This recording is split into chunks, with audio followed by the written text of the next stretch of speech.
Good afternoon, everybody. My name is Steve Grinspoon, and I'm a member of the AJC's Board of Governors. It's truly my pleasure to welcome you to this AJC Advocacy and Action Lunch, exposing bias, the truth behind media coverage in Israel.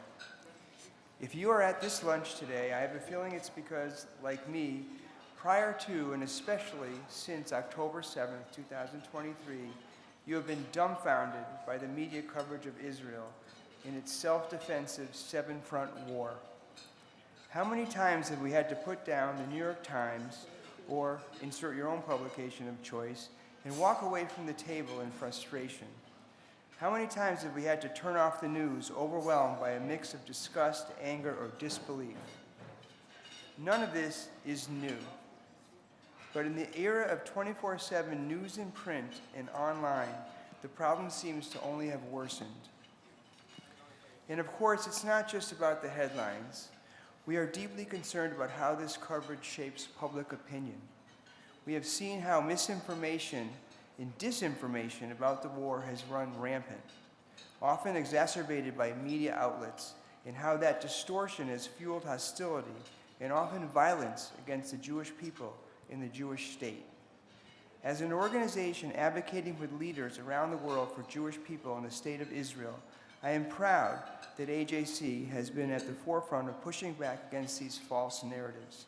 And yet, it is critical that we deepen our understanding of these dynamics. Just how biased is coverage toward Israel? How much does biased reporting influence global attitudes toward Jews in Israel? And most importantly, what can be done to push back against misleading narratives and promote fair and fact-based reporting? To help us unpack these important questions, we are privileged to be joined by the one and only Matti Friedman, an award-winning journalist, acclaimed author, and one of the most thoughtful and incisive voices on this very topic. Moderating today's conversation is AJC's Chief Advocacy Officer, Belle Yoeli.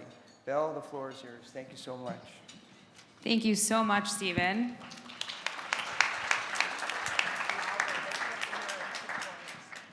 Can you hear me? We're testing. Okay, great. Hi, everyone. Great to see all of you. Thank you so much for being here. Matti, thank you for being here. Thanks for having me. As you can tell by 0 empty seats in this room, you have a lot of fans, and I think, yeah, there you go, applause. Yeah, please. And there's a lot of interest in this topic. So I'm gonna, unless you want to open with anything, I'm gonna jump right in. Okay, great. So for those of you who don't know, in September 2024, Matti wrote a piece in the Free Press that is a really great foundation for today's discussion. In When We Started to Lie, Matti, you reflect on 2 pieces that you had written in 2015 about issues with media coverage of Israel during Operation Protective Edge in 2014. And the conclusions you drew and how and this piece basically talked about the conclusions you drew and how they've evolved since October 7th. We're going to get to those conclusions, but first, I'm hoping you can describe for everyone what were the issues with media coverage of Israel that you first identified based on the experience in 2014? First of all, thanks so much for having me here, and thanks for all of the amazing work that you guys are doing. So it's a real honor for me.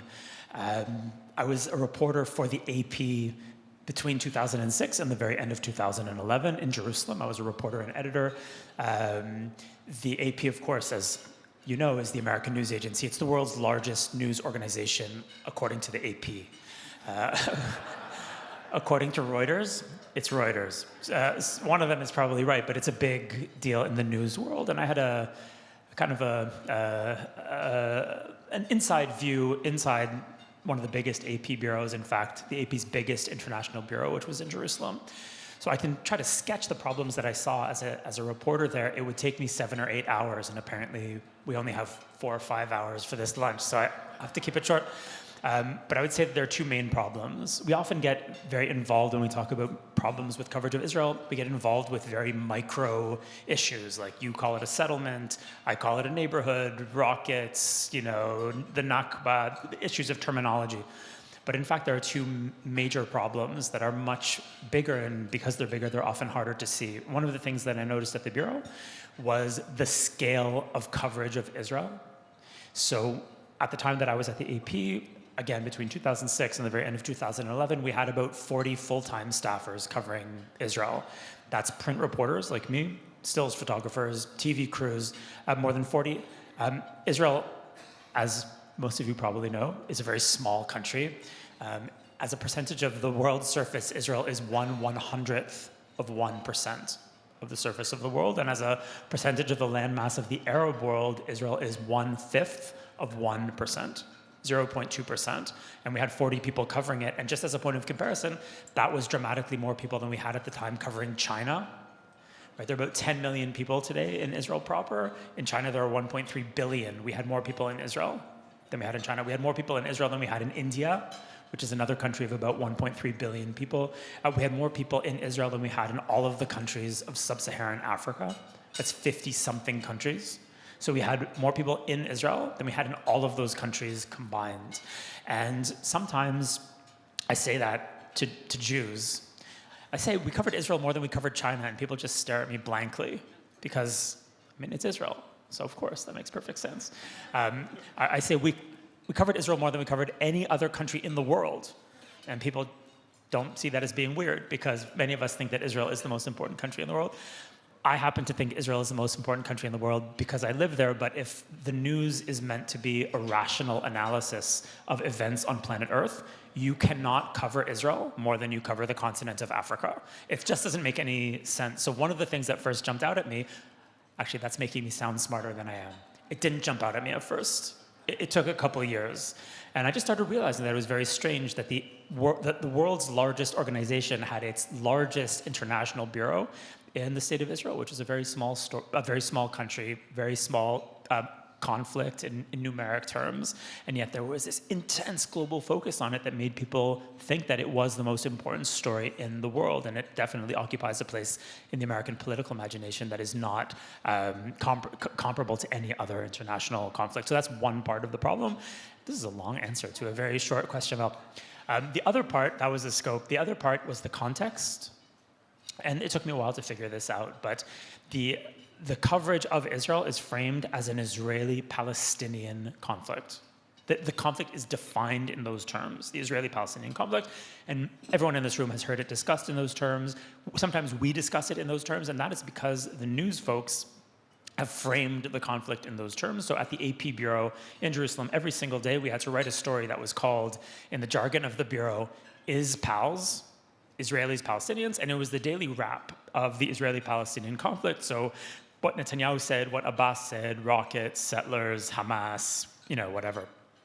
The problem is that there isn't an Israeli-Palestinian conflict.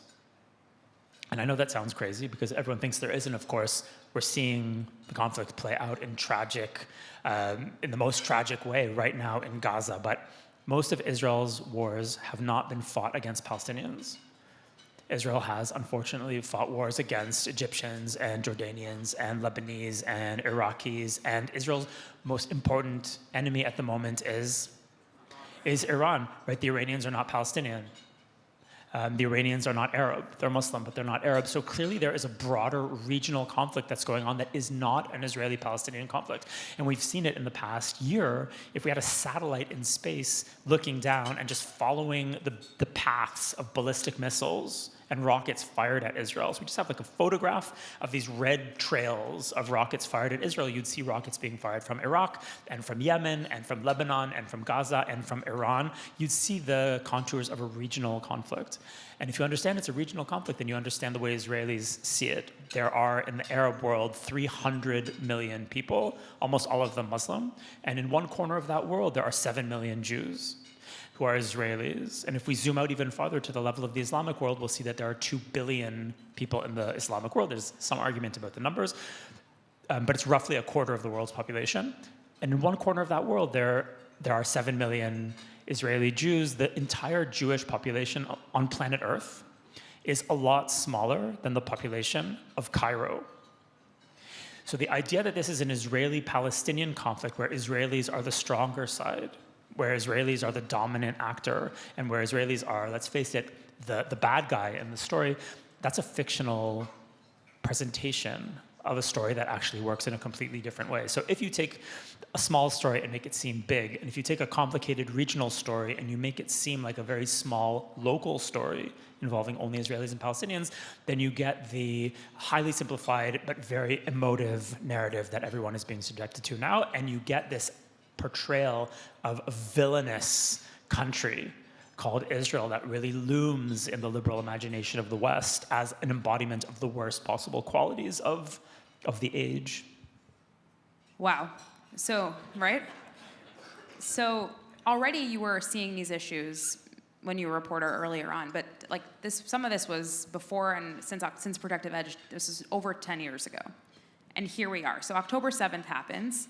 You already know these issues exist. You've identified them.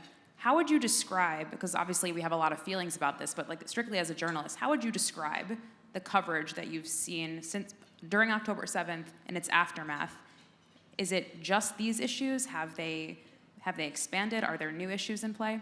What's your analysis? The coverage has been great. I really have I have no criticism of it. I think it's very accurate. I think that in a way, I was lucky to have been through what I went through 10 or 15 years ago. And I wasn't blindsided on October 7th, as many people were. Many people, quite naturally, don't pay close attention to this. And even people who are sympathetic to Israel, I think, were not necessarily convinced that my argument about the press was right. And I think many people thought it was overstated. And you can read those articles from 2014. One was in Tablet and one was in The Atlantic, but it's basically it's two chapters of the same argument. And unfortunately, I think that the essays, they stand up. In fact, if you don't really look at the date of the essays, they kind of seem that they could have been written in the past year and a half, and I'm not happy about that. I think that, I certainly wrote them in hopes that they would somehow make things better, but the issues that I saw in the press 15 years ago have only been exacerbated since then, and October 7th didn't invent the wheel. The issues were pre-existing, but it took everything that I saw and kind of supercharged it. So if I talked about ideological conformity in the bureaus, that has become much more extreme. A guy like me, I was hired in 2006 at the AP. I'm an Israeli of center-left political leanings. Hiring me was not a problem in 2006. By the time I left the AP at the end of 2011, I'm pretty sure someone like me would not have been hired, because my views, which are, again, very centrist Israeli views, were really beyond the pale by the time that I left the AP, and certainly today. The thing has really moved. What I saw happening at the AP, and I hate picking on the AP because they were just unfortunate enough to hire me. That was their only error, but what I'm saying about them is true of the whole news herd. It's true of the Times and CNN and the BBC. The news industry really works kind of it has a herd mentality. What happened was that news decisions were increasingly being made by people who were not interested in explanatory journalism. They were activists. Activists had moved into the key positions in the Bureau, and they had a very different idea of what press coverage was supposed to do. I would say, and I think I tried to explain it in that article for the Free Press, when I approach a news story, when I approach the profession of journalism, the question that I'm asking is, what's going on? That's the question I think you're supposed to ask. What's going on? How can I explain it in a way that's as accurate as possible? The question that was increasingly being asked was not what's going on. The question was, who does this serve? That's an activist question. So when you look at a story, you don't ask, is it true or is it not true? You ask, who's it going to help? Is it going to help the good guys or is it going to help the bad guys? So if Israel in the story is the villain, then a story that makes Israel seem reasonable or rational or sympathetic needs to be played down to the extent possible or made to disappear. And I can give you an example from my own experience. At the very end of 2008, two reporters in my bureau, people who I know, learned of a very dramatic peace offer that Prime Minister Ehud Olmert had made to the Palestinians. So Olmert, who was the prime minister at the time, had made a very far-reaching offer that was supposed to see a Palestinian state in all of Gaza, most of the West Bank, with land swaps for territory that Israel was going to retain, and a very far-reaching international consortium agreement to run the old city of Jerusalem. It was a very dramatic, it was so far-reaching, I think, that Israelis probably wouldn't have supported it, but it was offered to the Palestinian side, and the Palestinians rejected it as insufficient. And two of our reporters knew about this, and they'd seen a map of the offer, and this was obviously a pretty big story for a bureau that had as the thrust of its coverage the peace process.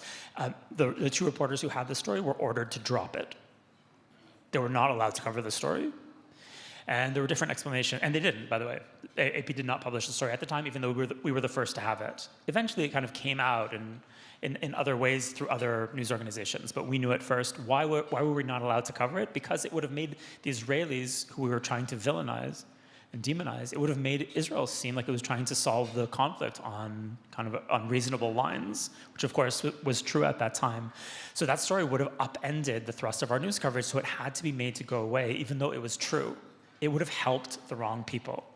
And that question of who does this serve has destroyed, I don't want to say all, but much of what used to be mainstream news coverage. And it's not just where Israel is concerned. You can look at a story like the mental health of President Biden, right? Something's going on with Biden at the end of his term. It's a huge global news story. And the press, by and large, won't touch it. Because, why? I mean, it's true, right? We're all seeing that it's true, but why can't you touch it? Because it would help the wrong people. It would help the Republicans, who in the press are the people who you are not supposed to help.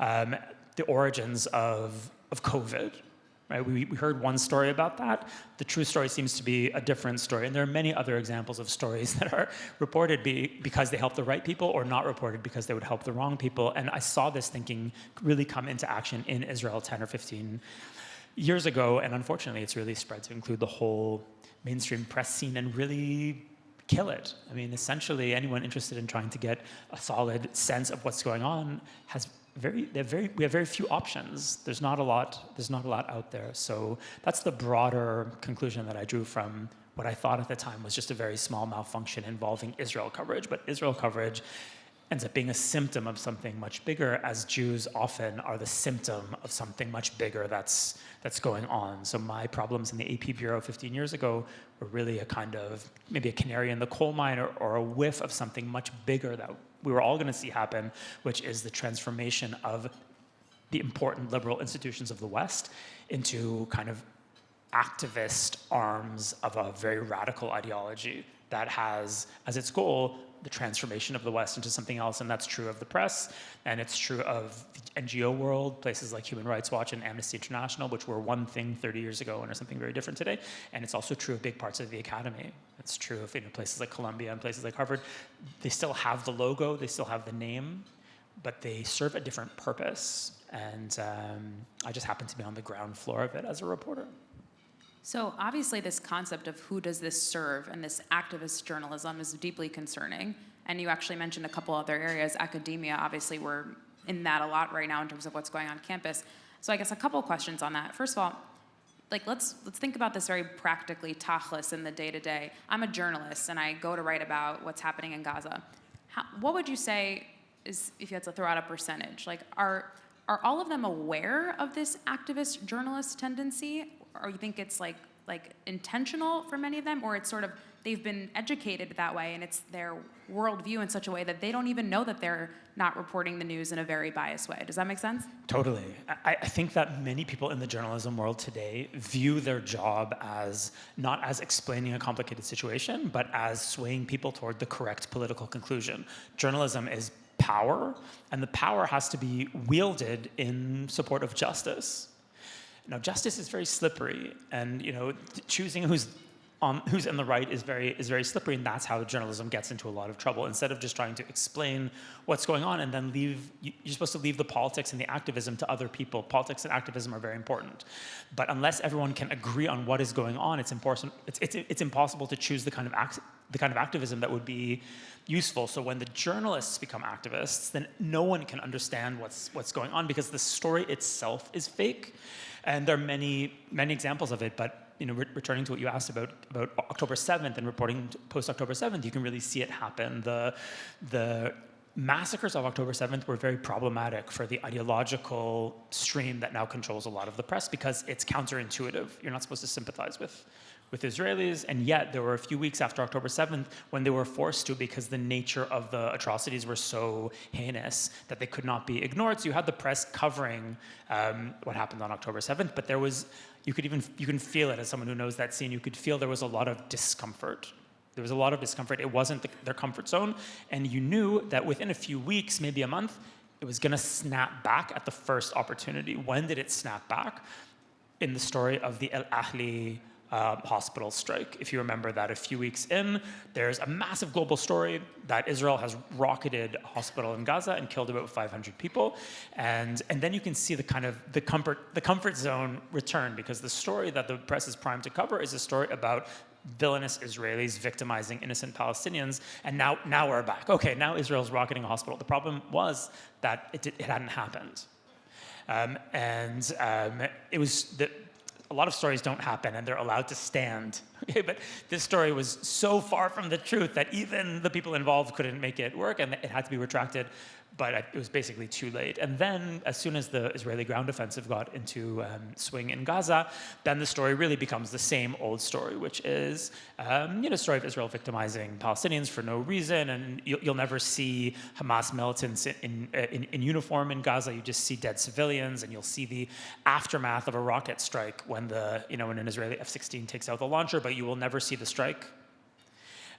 Which is the way it's worked in Gaza since the very end of 2008, which is when the first really bad round of violence in Gaza happens, which is when I'm at the AP.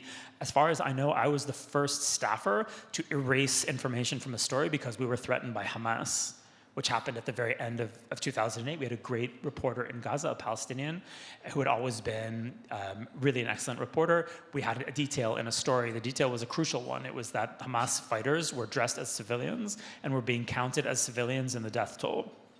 An important thing to know, that went out in an AP story. The reporter called me a few hours later. It was clear that someone had spoken to him.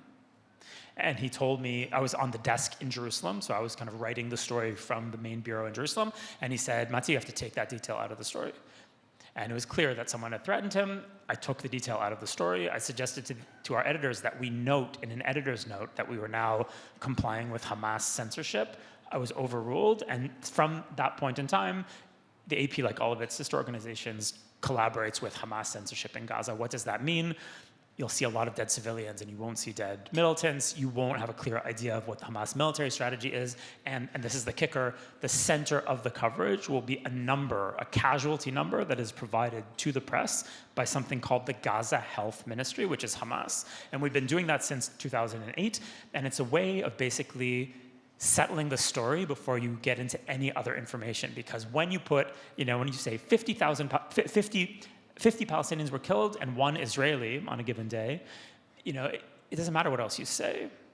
The numbers kind of tell their own story, and it's a way of kind of settling the story with something that sounds like a concrete statistic, and the statistic is being, given to us by one of the combatant sides. But because the reporters sympathize with that side, they're happy to play along. So since 2008, certainly since 2014, when we had another serious war in Gaza, the press has not been covering in Gaza. The press has been essentially an amplifier for one of the most poisonous ideologies on earth. Hamas has figured out how to make the press amplify its messaging rather than covering Hamas. There are no Western reporters in Gaza. All of the reporters in Gaza are Palestinians, and those people fall into 3 categories. Some of them identify with Hamas, some of them are intimidated by Hamas and won't cross Hamas, which makes a lot of sense. I wouldn't want to cross Hamas either. And the third category is people who actually belong to Hamas. That's where the information from Gaza is coming from, and if you're credulous, then of course you're going to get a story that makes Israel look pretty bad. So I think whether it's this topic or others, when we see what we take to be anti-Semitism or anti-Israel sentiment, one of the big questions that we're grappling with constantly is are they doing this because they're anti-Semitic? Is this really anti-Semitism? Do they understand that when you're, wearing a keffiyeh on campus, or when you're saying you're pro-Hamas, that's anti-Semitism? Like, does everyone really know what's going on, what they're supporting? So from the journalist perspective and media bias, I would ask you, do you think in terms of Israel being in you're not supposed to empathize with Israel, or it doesn't fit the political narrative, is that about anti-Semitism? Do you think that's the roots, or is it about Israel being cast as just in the category of the bad guys? Are they to you one and the same, or are there some distinctions there? I don't like using the word anti-Semitism, and I avoid it whenever possible for several reasons. One is that the word anti-Semitism was invented by someone who hated Jews and wanted that hatred to sound scientific. That's the root of the word anti-Semitism. So I try to avoid it just because I don't feel like I should use the terminology of people who hate me. It's a hatred that long predates the term anti-Semitism, which you can read about the history of it. I guess we won't get into it now.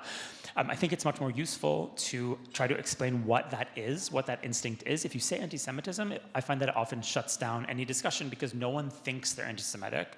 And also I think that there's an assumption that if you're Jewish, you can't be anti-Semitic when, as we know, a lot of the most strident voices against Israel and the Jews at the moment are coming from Jews. So I just think it's much more useful to explain what that is. What is it? And this is my attempt at a very short explanation of something that could fill many, many books and has, of course. There's a tendency in Western civilization over many, many centuries in many different societies to illustrate the ills of a given time by telling a story about Jews. So if you're an early Christian, you have an idea of who you are, and the opposite of who you are is Jews. We believe in Christ. These people killed Christ. We believe in the Spirit. These people are too preoccupied with the body. We believe in charity. These people believe in greed. So it's a way of telling a story. It's a way of kind of putting a face on evil, which is a very effective storytelling technique, because it's hard to talk about something theoretical and abstract, like evil. What is evil? It's hard to understand what evil is, but if I say evil is that guy, Moshe, who's over there, you can picture it. If you're a communist, then the Jews are bankers. And if you're a capitalist, then the Jews are communists. And if you're a nationalist, then the Jews are rootless cosmopolitans. And if you're a universalist, then the Jews are clannish. And if you're into racial purity, then the Jews are a racial pollutant. And if you're like an American uber right-winger today and you hate globalization, then the Jews are globalists. That's a euphemism for Jews on the alt, right? And if you're on the left and you think that the ills of the world are colonialism, racism, militarism, nationalism, then the most powerful story illustrating those ills is going to be a story about Jews. That's just the way it works. There's a great book about this tendency called Anti-Judaism by David Nirenberg from the University of Chicago. And he calls it the Western tradition. Like, this is, in his definition, the Western tradition. It's one of the oldest storytelling techniques in the West. And I think if we look at it that way, then we can understand why concurrently in the United States right now, there are multiple narratives that portray the Jews as the antagonist. If you're on the right, if you're watching Tucker Carlson, or you're hanging out in the kind of shadier precincts of Trump world, then you're going to find stories about Jews who are importing non-white immigrants in order to dilute white America. If you remember the terrible murder at the synagogue in Pittsburgh, the motivation as described by the murderer was not that he hated Jews, he hated immigrants. He was concerned about immigration, and the Jews were bringing in immigrants. It's called Great Replacement Theory. And if you Google it, you probably shouldn't, but you can. And at the same time, on a university campus, the people who are supposedly most opposed to racism have singled out Jews as the uber racist. So if you hear about the advent of a movement called anti-racism, and you're a Jew, and you don't really know how this stuff works, you would say, great. There's a movement against racism. We've historically been victims of racism. Amazing, I'm on board.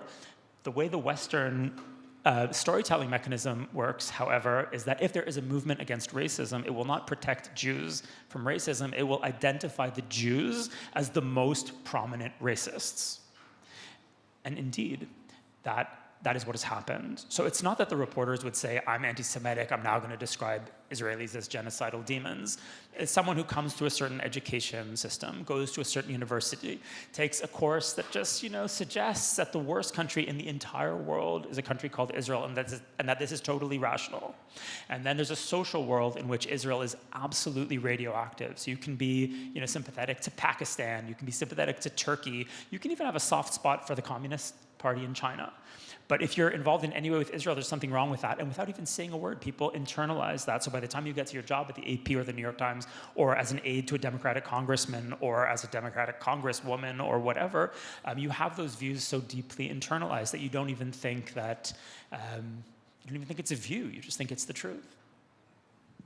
So this is very depressing. I apologize. It's okay. It's very helpful and very depressing. But on that note, I would ask you, so whether, because you spoke about this problem in terms of course, the coverage of Israel, but that it's also more widespread. You spoke about President Biden in your article. You name other examples of how this sort of activist journalism is affecting everything we read. So, what should everyone in this room be reading?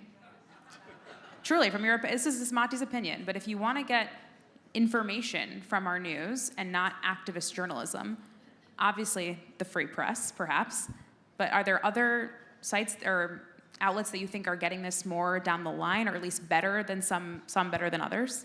No. It's just the free press. No, I mean, it's a question that I also wrestle with. I haven't given up on everyone, and even in publications that have, I think, largely lost the plot, you'll still find good stuff on occasion. So I try to keep my eye on certain reporters whose name I know. I often ask, not just on Israel, but on anything, does this reporter speak the language of the country that they're covering? You'd be shocked at how rare that is for Americans. You know, a lot of the people covering Ukraine have no idea what language they speak in Ukraine. And I'm just, as someone who covers Israel, I'm aware of the low level of knowledge that many of the Western reporters have. But you'll find really good stuff still in the Atlantic. The Atlantic has managed, against steep odds, to maintain its equilibrium amid all this. The New Yorker, unfortunately, less so. But you'll still see on occasion things that are good. There are certain reporters who are, who can trust. Isabel Kirshner, who writes for the New York Times, who's an old colleague of mine from the Jerusalem Report. She's excellent, and they're just people who are doing their job. But by and large, you have to be very, very suspicious of absolutely everything that you read and see. And I'm not saying that as someone who, I'm not happy to say that, and I certainly don't identify with, the term fake news as it has been pushed by President Trump. I think that fake news is, for those guys, is an attempt to avoid scrutiny. They're trying to, neuter the watchdog so that they can get away with whatever they want. I don't think that crowd is interested in good press coverage. Unfortunately, the term fake news sticks because it's true. That's why it has worked. And the press, instead of helping people navigate the blizzard of disinformation that we're all in, they've joined it. Like people who are confused about what's going on should be able to open up the New York Times or go to the AP and figure out what's going on. But because, and I saw it happen, instead of covering the circus, the reporters became dancing bears in the circus. So no one can make heads or tails of anything. So we need to be very, very careful. Most headlines that are out there to generate outrage, because that's the most predictable generator of clicks, which is we're in a click economy. So I actually think that the less time you spend following headlines in daily news, the better off you'll be. Because you can follow the daily news for a year, and by the end of the year, you'll just be deranged. You won't know anything. You'll just be crazy and very angry. While if you take that time and use it to read books about, written by people who are knowledgeable, or read longer form essays that are, that are obviously less likely to be very simplistic, although not, it's not completely impossible that they will be. I think that's time better spent.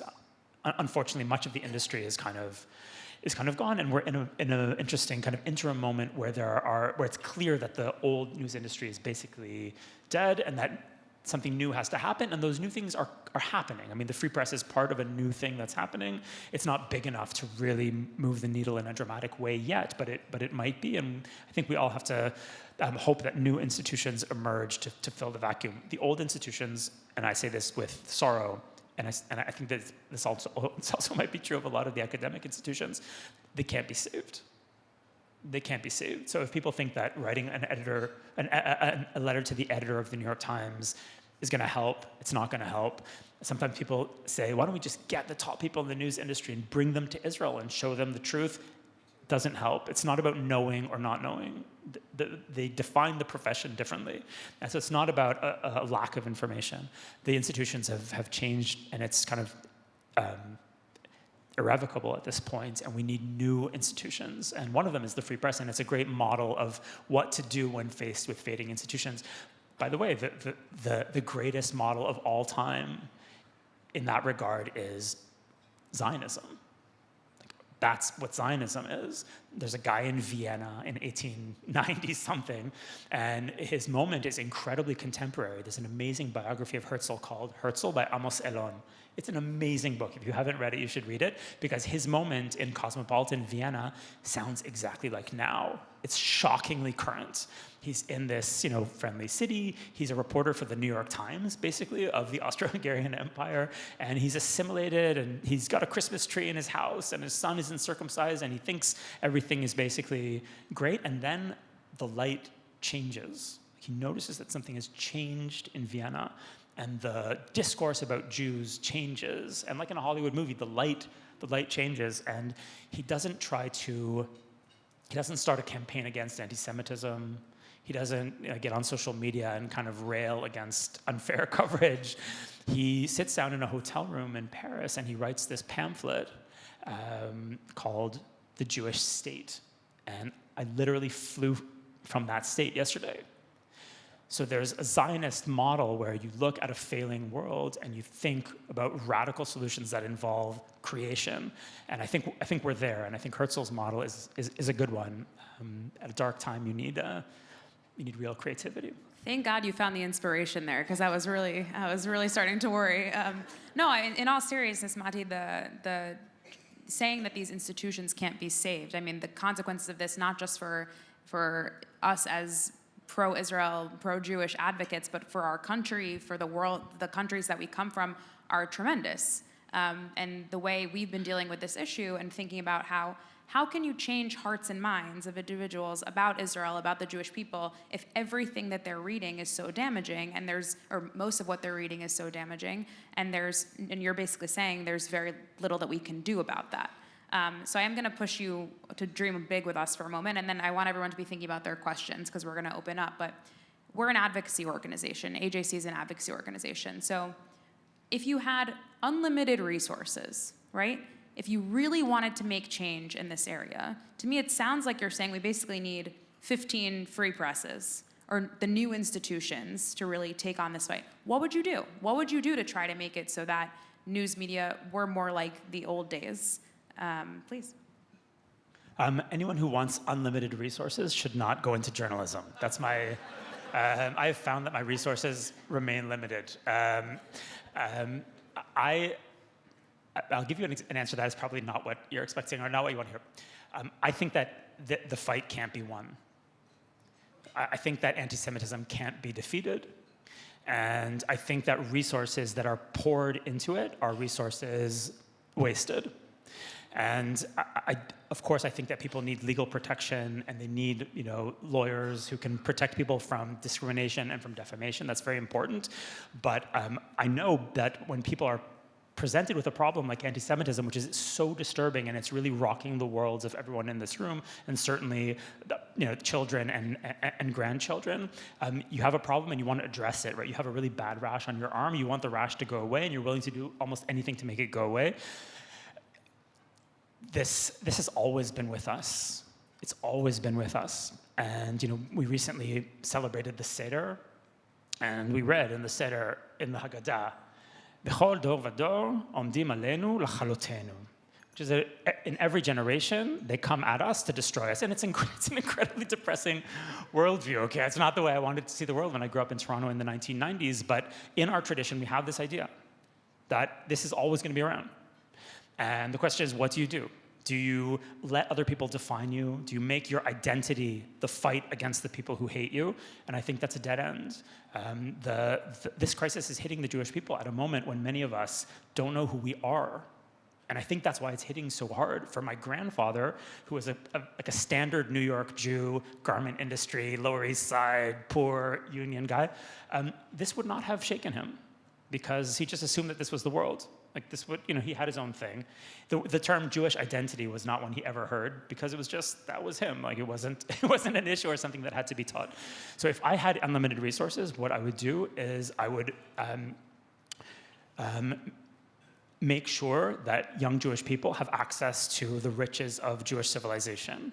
I would, institute a program that would allow any young Jewish person to be fluent in Hebrew by the time they finish college. Why is that so important? Why is that such an amazing key? Because if you're fluent in Hebrew, you can open a Tanakh, or you can open a prayer book if you want, or you can watch Fauda, or you can get on a plane to Israel and hit on Israeli guys, or you can watch an Israeli, like Hebrew is the key to Jewish life. And if you have it, a whole world will open up, and it's not one that anti-Semites can interfere with. It does not depend on the goodwill of our neighbors. It's all about us and what we're doing with ourselves. And I think that if you're rooted in Jewish tradition, and I'm not saying becoming religious, I'm just saying diving into the riches of Jewish tradition, whether it's history or Gemara or Israel or whatever, if you're deep in there enough, then the other stuff doesn't go away, but it becomes less important. It won't be solved because it can't be solved, but it will fade into the background. And if we make the center of identity the fight against anti-Semitism, they've won. Why should they be the center of our identity? For a young person who's looking for some way of living or some deep kind of guide to life, the fight against anti-Semitism is not going to do it, and philanthropy is not going to do it. We come from the wisest and one of the oldest civilizations in the world, and many of us don't know how to open the door to that civilization, and that's in our hands. And if we're not doing it, it's not the fault of the anti-Semites, it's our own fault. So if I had unlimited resources, which again, it's not going to happen unless I make a career change, that's where I would be putting my effort, internally and not externally. You did find the inspiration, though, again, by pushing Jewish identity, and we appreciate that. Okay, Matti, thank you. We're now going to open it up to questions. You gave us a lot to think about. We have I see our mic runners. Okay, I'm going to start over here, and we will work back and forth. Can we start right over here in the front?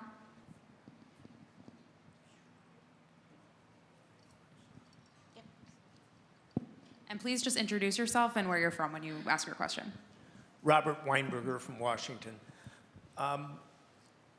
It's said that in wartime, truth is the first casualty. I wonder if you could comment on the Israeli government and its truthfulness in reporting on activities, whether it believes trying to maintain fidelity to truth gives it some advantage, and whether adjacent to truth, advocacy, Hezbollah, and so forth, which Israel's not considered very good at, is this also a lost cause? It's a great question, and I have a long list of criticisms of the current Israeli government, which is, I think, the worst government we've ever had, the least competent government that we've ever had, and our success or lack thereof in making our case to the world about this war is one symptom of a government that is poor in many regards. If you have to fight a brutal war like the one we're fighting, and I think that this war is just, and I think that the destruction of Hamas is a necessity, and I think we have to prosecute this war until the end. However, if you have to fight a war like this, you owe it to your own people and certainly to Jews abroad who are on the front lines of this thing and who are getting hammered by the backlash to the war. You owe them a story that makes sense. You have to arm people with storytelling tools that allow them to make a case for you, and you have to put your best people out there. We have people who speak the language of every country in the world, basically, and we have a lot of smart people. So where are they? Like, why aren't we doing a great job explaining that we're on the front lines of civilization in this thing, and Hamas cannot be allowed to win, and if we give up because Hamas is willing to sacrifice all of the civilians in Gaza, then they've won and they can't be allowed to win. You can make that case, and we've done a really poor job of it. And I think that one of the things, it's unclear exactly what Israel owes the diaspora, right? There's no contract, but that's one of the things we owe the diaspora, in my opinion. We owe you an explanation that you can use when you're called to, when you're attacked by your neighbors about things that they associate with Israel. So I think we've done a very poor job in that regard. I do think that even if we had amazing hasbara, it wouldn't change the broader narrative. It's not about what Israel's really doing. As we discussed, I think the obsession with Israel really is in the realm of the philosophical. It's not about Israel did this or Israel did that, but I do think that we could do much better in explaining ourselves, and I think we have to be very, very honest about what we're doing, including when we make terrible mistakes. In any war, there are going to be horrific mistakes. It's part of the war. American troops in Chinon in 1945 murdered more than 80 German POWs, just lined them up and shot them. That doesn't mean that America was wrong in World War II. It doesn't mean that the Normandy invasion was wrong. It doesn't mean that the Allies were wrong. It just means that when you unleash violence, you can't control it. The violence in this case was unleashed by Hamas, and here we are. But Israel needs to be very open when we err. And there too, we've seen attempts at cover-ups, and we've seen the government be not 100% transparent about what's going on. And I could go on and on about what I think this government is doing wrong. I think that the war is being won, to the extent that it's being won, by the incredible resilience and creativity of Israelis. And that's what's doing it. Guys showing up for reserve duty, 250 days, 300 days, and I know a lot of these people, people who are, leaving their kids at home and leaving their businesses and going off, and some of them are not coming back. The father of some kids from my school was killed a couple months ago.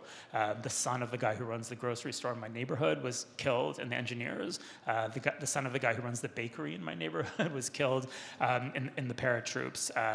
The older brother of a friend of my son's was killed at Nova. A kid from my shul, Yuval Shoam, who's a young guy in the tank corps, he was killed in December in his tank. I mean, we're paying a terrible price for this, and it's that sacrifice and that resilience that's winning the war, not the genius of Israel's political leadership. And if you look at an operation, a real game changer like the pagers, that's some genius Israeli of a kind you've probably met. I don't know if any of us have actually met the actual genius who did it, but you've all met that kind of Israeli who'd be able to think up that kind of operation. That's what's getting us through the war, not our leadership. We need a change of leadership urgently. I'm not sure how urgent or how imminent it is, unfortunately, but it's definitely something that we need. Okay, we're going to go over here. Sorry, I was pointing behind you, but we'll come back to you, I promise. It's hard. There's a lot of people. Hello, my name is Jacob. I'm a student at the University of Miami, one of the few schools right now where we're not experiencing major anti-Semitism. I actually heard you yesterday, decided to come again, so you've done a good job. I'm curious about how much of mainstream journalism is just trying to get the most clicks possible and make the most money possible off the story, and how much of it is actually trying to do creative expression directed towards a great story? It's a great question. A lot of what journalism is these days on the internet is maximizing clicks, and young people know more about this than I do, but even though I consider myself very young, there are people at news organizations who do search engine optimization, which is you look at what words bring people in, what's getting people clicking. You can write 100 stories about Congo, where the death toll is estimated at about 5 million. No one will click on the story, so why cover it? If you write a story about Israel, particularly a very kind of emotive story about Israel, people click. It's a story that people want to hear about, so you have an interest in covering it. And people don't want a story that says, they don't want a headline that says, another complicated day in the Middle East Tuesday, right? That's not, what people want is a story that says, Israeli genocidal maniacs murder 500 Palestinians. People will click on that story. So a lot of it is the click economy. In the old days of print media, the New York Times, for example, had an interest in pitching its stories as broadly as possible because you wanted as many people as possible to buy your paper so you could sell the ad to Bloomingdale's for as much money as possible. That was the economy. But now the ad revenue goes mainly to the social media platforms, and the whole thing has changed. So you need clicks on the stories, and what drives clicks is outrage. So your interest is in generating outrage and covering stories that people are outraged about. And Israel, unfortunately, is one of those stories. And that is really the dominant motivation in the news industry, and not the second one that you mentioned, which is a genuine desire to figure out what's going on and write something insightful about it. It's not that does not exist. It does exist here and there, but you really have to search it out. And it is not it's not going to be what we call the story about Israel. And it's across platforms. So you'll see it in the Times, you see it in the AP, Reuters, BBC, Sky News, CNN, across the herd. The story is that Israel is a kind of a rogue state that is either committing genocide or something very, very close, because we don't care about human life. And yes, there was something that happened on October 7th, but we have now, we've now gone far beyond any kind of reasonable response to October 7th, and we're denying the Palestinians their dream of a democratic state alongside Israel. All of which is fiction, but it's a resonant fiction. People like that story, so we'll continue to see it, I guess.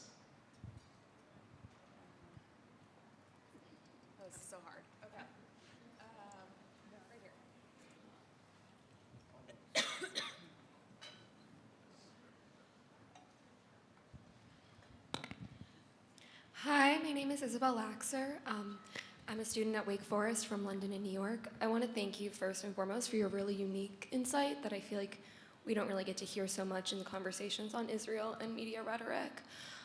I really was interested in how you talked about when journalists learn things in universities, and that really resonates, and things that we hear maybe once or twice can carry on throughout an entire career and a perspective.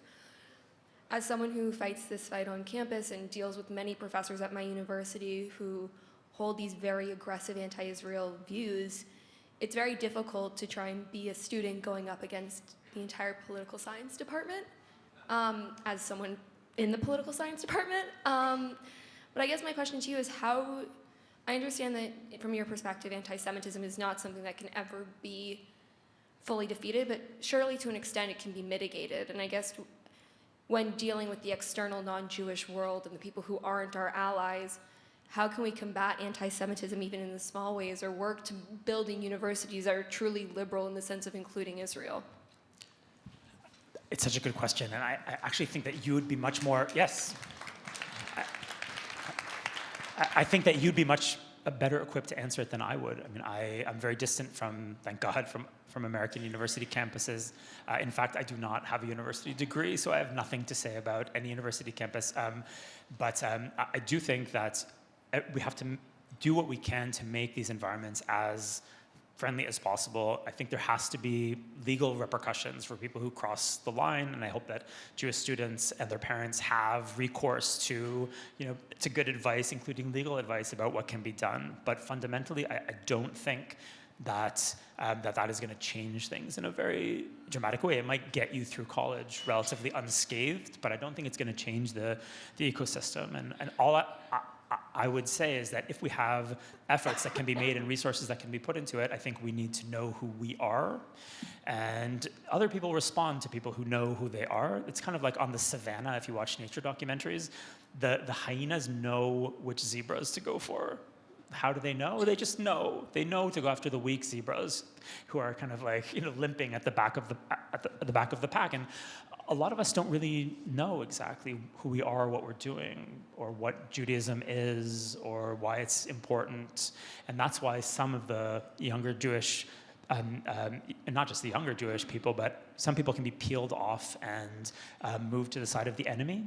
And you can see that a lot. People saying, as a Jew, I think Israel is evil because, if you don't know who you are, then why not? Why not just agree that your people are, guilty of some heinous crime and join the other side? So I think if we know who we are, and if we have a handle on our own language and our own culture, and if we know who Rambam was, and if we know who Saadia Gaon was, and if we know who Shmuel HaNagid was, and we can open up a Gemara, even if it's in English, and kind of figure out what's in there. By the way, there's wild stuff in there. It's really worth reading. And we have an incredible tradition that is not the Western tradition. It's something else, and it's not a tradition that is kind of watered down liberalism. It is something that's really, really old and really wild, and wild, not like wild in terms of like jungle wild, not wild like in the modern Western sense. If we can access that tradition, I think we'll be less vulnerable to attacks from the outside. The attacks might not cease, but they'll phase us less. And if people see that we're confident and we know who we are and we know where we're going and we don't really care that much about what they think, some of the aggression might slacken. But I think that one of the reasons to go after Jews is that we respond. It kind of gets us, and we respond. You can go after Russians. You can go after Putin, for example. He doesn't care. So, you can have a protest against Russians somewhere. They just, like, you're going to get nowhere with it. Or the CCP, right? You can have a big protest against the Chinese Communist Party. You can march against the Chinese Communists. They don't care. There's no satisfaction in it. But if you march against the Jews feel very vulnerable. We feel vulnerable. And, two morons with a Palestine flag and the whole Jewish world is like up in arms about. So it's very gratifying for our enemies. And I think we need to be more confident in ourselves and be more preoccupied with ourselves and be realistic about what we can achieve in the world around us. That will not make the problems go away, but it will make them matter less to us.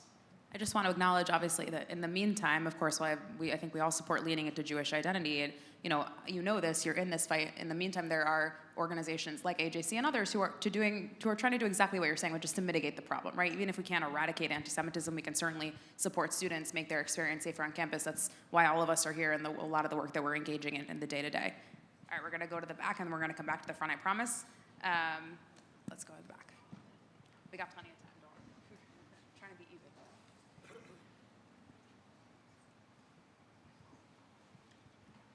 Hello, how's it going? So some of what you said was that basically, that I don't want to say you used the phrase like all hope is lost. Like, I know you didn't say that, but kind of like, well, we have to like accept that and kind of go like learn Hebrew and move back like into our social circles. And I kind of want your view. Like, I don't necessarily agree with that, because I know at least there was a time when that wasn't needed, when that wasn't necessary. Like, let's just say in the 90s, like, sure, right-wing anti-Semitism was like, I'd say worse. It's gotten a little more fringe, but left-wing anti-Semitism back then was really fringe. So I think maybe like, even if it would take drastic legislation, probably to, even if it's like by law, have to change the financial incentives and the financial like incentives basically to, let's say, go back to, you have to have a subscription to read newspapers, like no more ads. And even if that like bans that, like via the internet, like it's only subscriptions now. Like, I know that's pretty radical, but I mean, I think that's all it would take, because ads basically incentivize using the most, extreme. I'm so sorry. or Do you have a exaggerated- question? Yes, I do. Okay. I'm just asking, like, what do you think? Do you think it'd be possible to go back, even if it's taken through legislation, or like revamping our education system to like bring back civics, or how to navigate media bias, or like, I feel like it's possible. If we were there once, it could be done.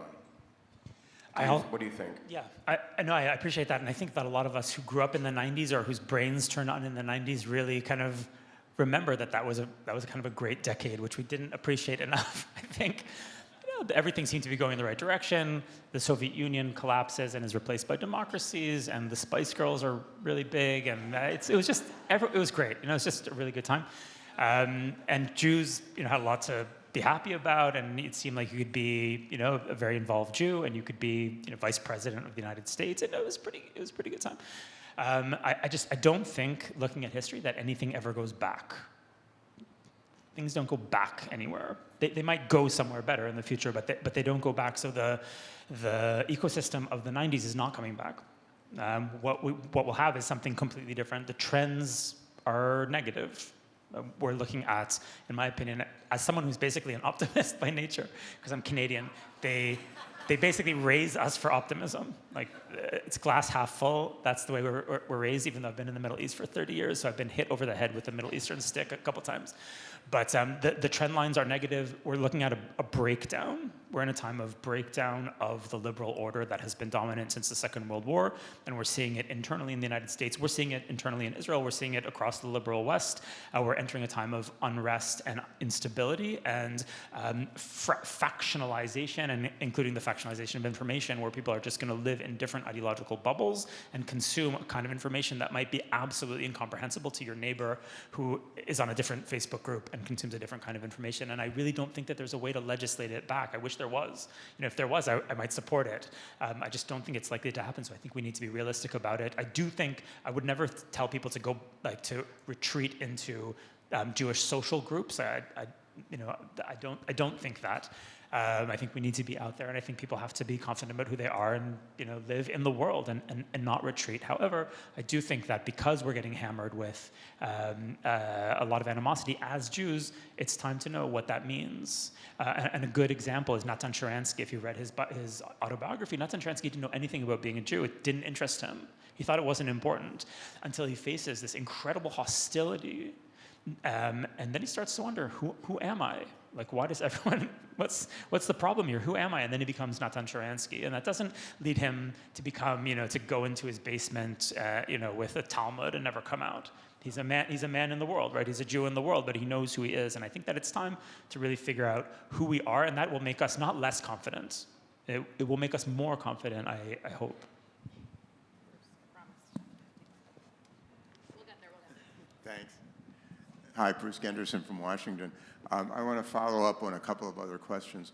So I agree with you that anti-Semitism is always going to be here, but I also think, especially in the United States, that there's a vast majority of people of goodwill who are getting very bad information. And we're an advocacy organization. We can either give up on them, but I don't want to do that. How can we reach them? How can we get them the right information? We got a lot of people here who want to do that. What tools can we use? We may be doing it wrong. How would you, if you were us, what would you do? Yeah, that is a great question. And again, I think you might be better prepared to answer it than I am as someone who's from Israel. And I definitely don't think that we need to give up on telling our story or building new institutions to tell this story. All I'm saying is that I think we need to have realistic expectations about what is and isn't possible. The Free Press is one example of a media project that's meant to kind of look at that center and provide it with information that's not being provided by the fringes. At the moment, if you're looking for information, you will be offered several information silos, all of them quite ludicrous and ideological, and you can find one on the right, you can find one on the left, but there's a huge center that isn't being addressed and will not be addressed, I think, by the old media organizations. So we need new ones, and that is an obvious avenue to see if we can help start new organizations, maybe new universities. Barry Weiss, who founded the Free Press, is she also trying to start a new university. There's some people who have that kind of entrepreneurial attitude, and I think that the Jews have that, and we did it once, and we can do it again. And I love that attitude. It's really the Herzl instinct. Things are bad. I'm not going to go around begging for your sympathy. I'm going to do something new. And what I do is going to be so great that you're going to be, begging me to visit. And the Jews did that in America. And it can be done again with creativity. And I just think that in order for that to happen, we have to really realize how bad the situation is. We have to give up on this idea that if we can only get to the stockholders at this corporation or get to the editor at a given newspaper, things will change. That's not how this changes. America's and the world, the Western world, is in a situation of incredible flux, and it could go in a bunch of different directions. It could go into breakdown and civil war. It could go into instability followed by, a new leadership that realizes how bad things could get and kind of puts things back together. That could also happen. And good luck with that, I would say. I'm a journalist, so my job is just to point out problems, and then people ask, what should I do about them? And I say, Belle, what would the AJC like to do about this? What are you guys going to do about it? So you, I think, in some ways have a harder job than I do. But I certainly wouldn't want to say that all hope is lost. I wouldn't use those words, but I do think that we have to recognize the darkness of the moment. I think we have to recognize that things have fundamentally changed. What changed on October 7th is not going back. There's no back. October 6th is not coming back. We're in a different world. It's something that started before October 7th, but the tectonic plates really slipped on October 7th, and things are different, and they will always be different. And the question is not, will things go back? The question is, what do we do now? I just want to make sure everyone knows really quickly, Bruce, your question. There are tools, and AJC and a lot of organizations are using them, right? There are, and actually I have colleagues and friends in this room who work to make sure everyone knows about the tools, right? So you can use targeted, whether advertising and other tools, to put information in front of certain constituencies on social media, online, both people at the highest levels that you need to reach, and also certain populations, right? If anti-Semitism is really emerging in, I'm just making up a community, right? African Americans between the ages of 20 and 35, right? You can use tools to make sure that they get a different narrative than what they're seeing on their social media. So this isn't gonna solve the problem overnight, but I want you to know that we are engaging with tools like that to at least try to push back against some of the narratives that are out there. Okay. right here in the middle.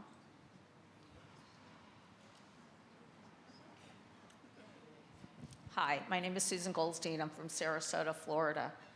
Thank you very much. I'm going to try and crystallize my question, and that is I'm still rocked by the whole idea that journalism is about what's in the best interest of a specific party as opposed to finding truth.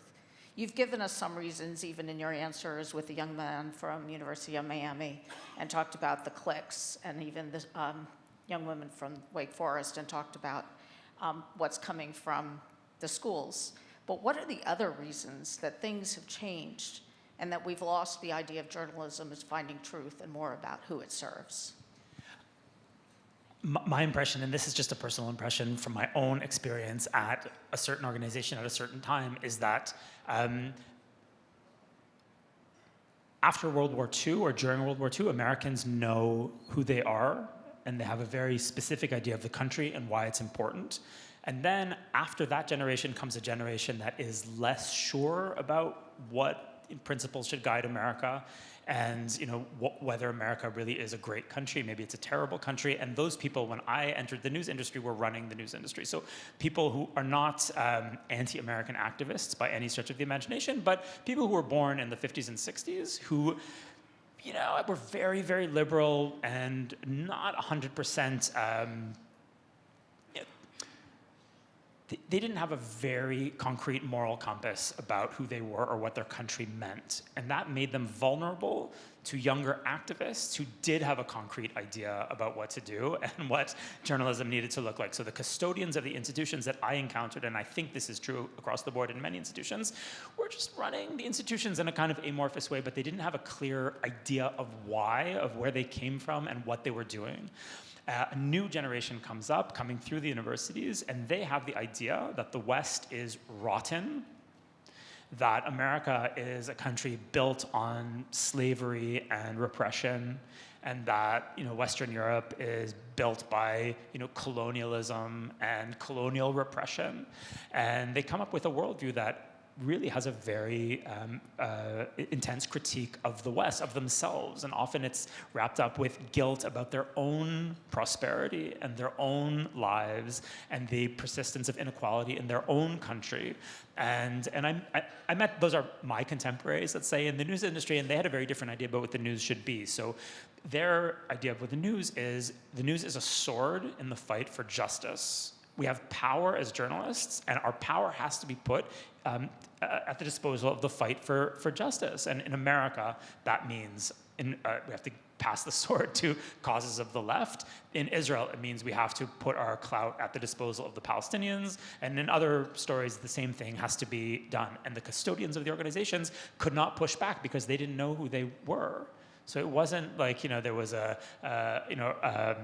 list of really solid American journalists, Walter Cronkite, Ed Murrow. Those guys were not running the institutions when I was in them. They were people who were from an intermediate generation that didn't have a clear idea of what America was or who they were. And then a new generation of activists kind of took over and transformed it into something else. And you saw it happen at the same time in different institutions. For example, at the New York Times, someone ran an op-ed by a conservative senator, Tom Cotton, and which was a totally legitimate op-ed. I might not have agreed with it, but it was definitely, the guy's a Republican senator.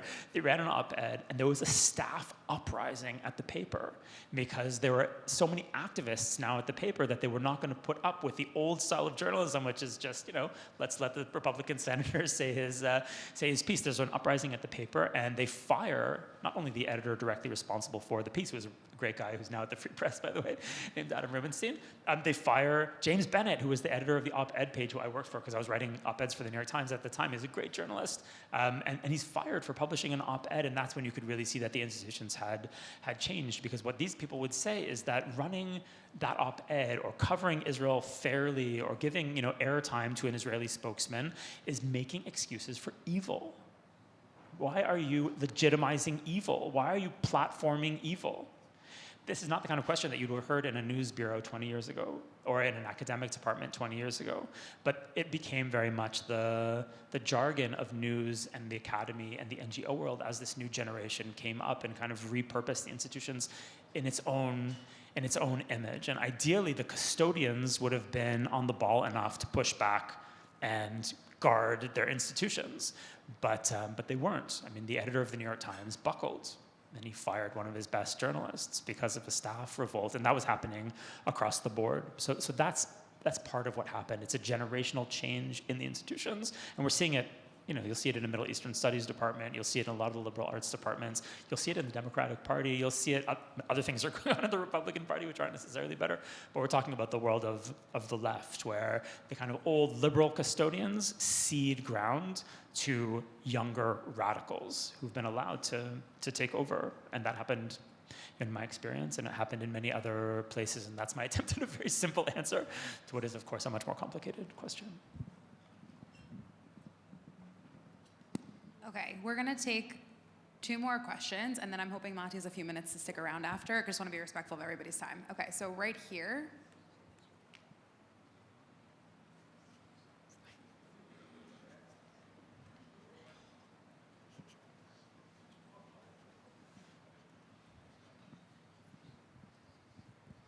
Thank you. My name is Jeff Grazel from Morristown, New Jersey. Thank you for your work. I love you, and I love your work. And this is the best question so far. And thanks to people like you and Barry Weiss who put themselves out there, right, to come under attack yourself. So I appreciate you doing that on behalf of all of us. I might have heard you say before that you thought that fighting anti-Semitism wasn't worth the resources we put into it. And I wanted to push back on that a little bit, because I'm sure there are a lot of Jews here in this room from the United States who aren't ready to give up on being Jewish in the United States, and there are Canadians who don't want to give up on being Jewish in Canada. So we have to do something to make sure that we have a livable society here. And AJC does a lot of work on fighting anti-Semitism. So if we're not going to put our resources in anti-Semitism, where is your view on where we should be putting our resources to make sure that we have a livable society for Jews and other people, who are under attack from hate in our societies here in the U.S. and Canada? We're asking Matti tough questions. Yeah. I do think that an organization like AJC has a role to play in, legal redress to problems of anti-Semitism, and certainly lobbying politicians about it and making sure that we're represented in, the politics of each country. It's very, very important. What I'm saying is that can't be our identity. And if it's running away with most of the resources of the community, or even a lot of them, I think it's money wasted, when that money should be going to Jewish education and to raising a generation of Jews who know who they are and know what that means. Because fighting anti-Semitism is not a Jewish identity. It's not a Jewish identity. It's a necessity. Like you gotta have a job, and you gotta, pay your mortgage, and you gotta fight anti-Semitism, but it's not who you are. And the question of who we are, I think, is a pretty good question, and a lot of us don't know. A lot of our kids don't know. So this stuff is hitting them wherever it hits them, at college usually, and they don't 100% know who they are, and that's the fault of, us, the parents. We've raised a lot of kids who love Judaism and maybe want to know, but haven't been given the tools to have a Jewish life. And I'm not saying a religious life necessarily. I'm saying a Jewish life where you're, conversant in the Jewish language, which is Hebrew, where you visited Israel, where you know something about the texts and the sources, and you have a sense that you're part of something great, like part of something that's worth defending. If you know that, then a lot of the other stuff will exist, but it will seem less important. So I'm basing this on conversations that I've had with people, and I know certain communities have put massive resources in the past year, money, into the fight against anti-Semitism, and I find it heartbreaking. Because imagine if that community, and I'm thinking of one specifically from the country where I was born, if you set as a communal goal that every kid from this community, by the time they finish college, will be given the tools to be fluent in Hebrew. And that's going to be whatever you want it to be. It's going to be Hebrew classes in person, online. We could have our own form of Duolingo. We could have Ulpanim. When you reach a certain level of Hebrew, you fly to Israel. You meet other Jewish people who are doing the same Hebrew program from other communities. Then you can come to Israel and you can speak Hebrew, and you have this kind of language that's actually useful, that might help you get a job in Israel if you end up in Israel. I mean, it's a useful tool for many, many reasons. And if you could do that with the same amount of money that they've put into a fight against anti-Semitism, which might be like the most useless billboards put up on like turnpikes somewhere, then it's in my opinion, it's a misallocation of well-intentioned energies and resources. Okay, final question we're going to take right here. And then, again, I think Matti can stick around for a few. Don't swarm the stage all at once, so we'll be gentle, but... Hi, I'm Monica Budi. I'm from Can't hear you. the Westchester Fairfield region. Can you talk about the Israeli press? Because we saw last night that they were basically two... Hold your microphone up because we can't hear you. They were basically two political opinions represented. So how objective is the Israeli press? The Israeli press is completely objective and very polite. Masters of the art of conversation, much like Canadians, as a matter of fact. There's something very Canadian about many Israeli reporters. I actually missed that section of the plenary yesterday, but I heard about it. So it's good that you guys should get a sense of what discourse in Israel is like. I mean, standard political discourse in Israel is you're a Nazi, no, you're a Nazi, your mother's a Nazi. That's kind of how it plays out. Guys, that's, when I say connect with Israel, learn Hebrew and connect with Israel, that's what I mean. It's great. It's great. The Israeli press is also, suffering from some of the ills that we're seeing here, which is, political division, people living in these ideological silos. It's not just the right.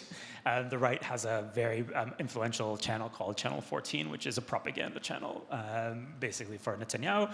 And on the left, it's a bit more fuzzy, but you're also, if you read Yediot Achronot, you're going to get most of the time information that is hostile to Netanyahu. In Israel, the dividing line is really not left-right.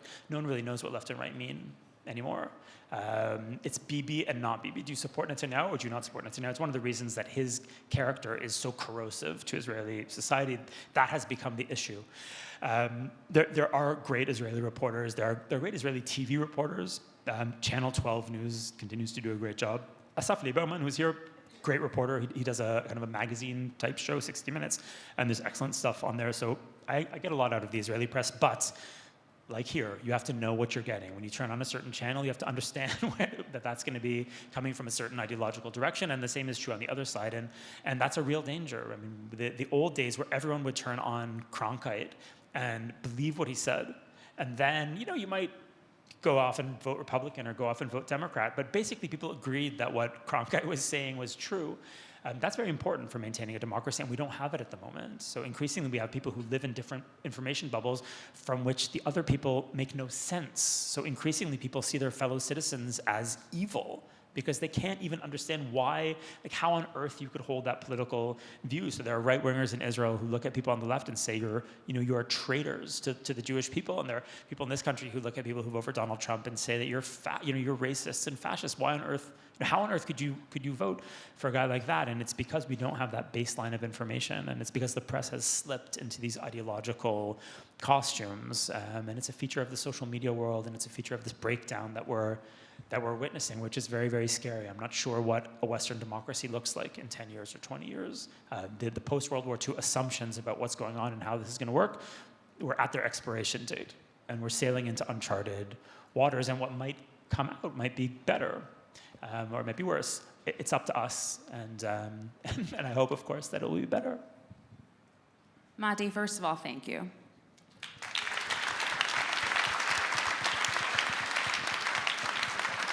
Really, we threw so much at you, and you answered so brilliantly and thoughtfully, and your candor and your honesty, we really appreciate it. And at the very least, I think we can all agree we will leave here being smarter and definitely better able to identify the challenges that you're describing, both in the media and more broadly, and I think that's really valuable for the work that we do.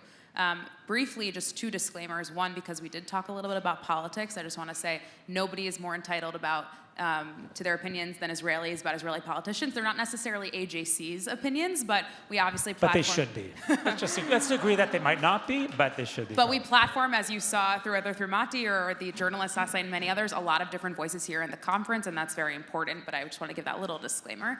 And lastly, I think, it's come up a lot in this conversation, this question about how we fight anti-Semitism, investing in Jewish identity and who we are, and at the same time, what do we do about it? And I think all of you heard Ted in a different context last night say we can hold two things two thoughts at the same time, right? Two things can be true at the same time. And I think for me, what I took out of this, in addition to your excellent insights, is that that's exactly what we have to be doing, right? At AJC, we have to be engaging in this advocacy to stand up for the Jewish people and the state of Israel, but that's not the only piece of the puzzle. Of course, we have to be investing in Jewish identity. That's why we bring so many young people to this conference. Of course, we need to be investing in Jewish education.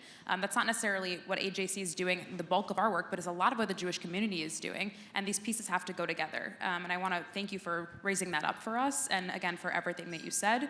And the last reminder to all of you, the next breakout sessions start at 3:30. So you have a little break, and you can find your breakout session that you signed up for in the Global Forum app. And thank you all so much for being here. Thank you.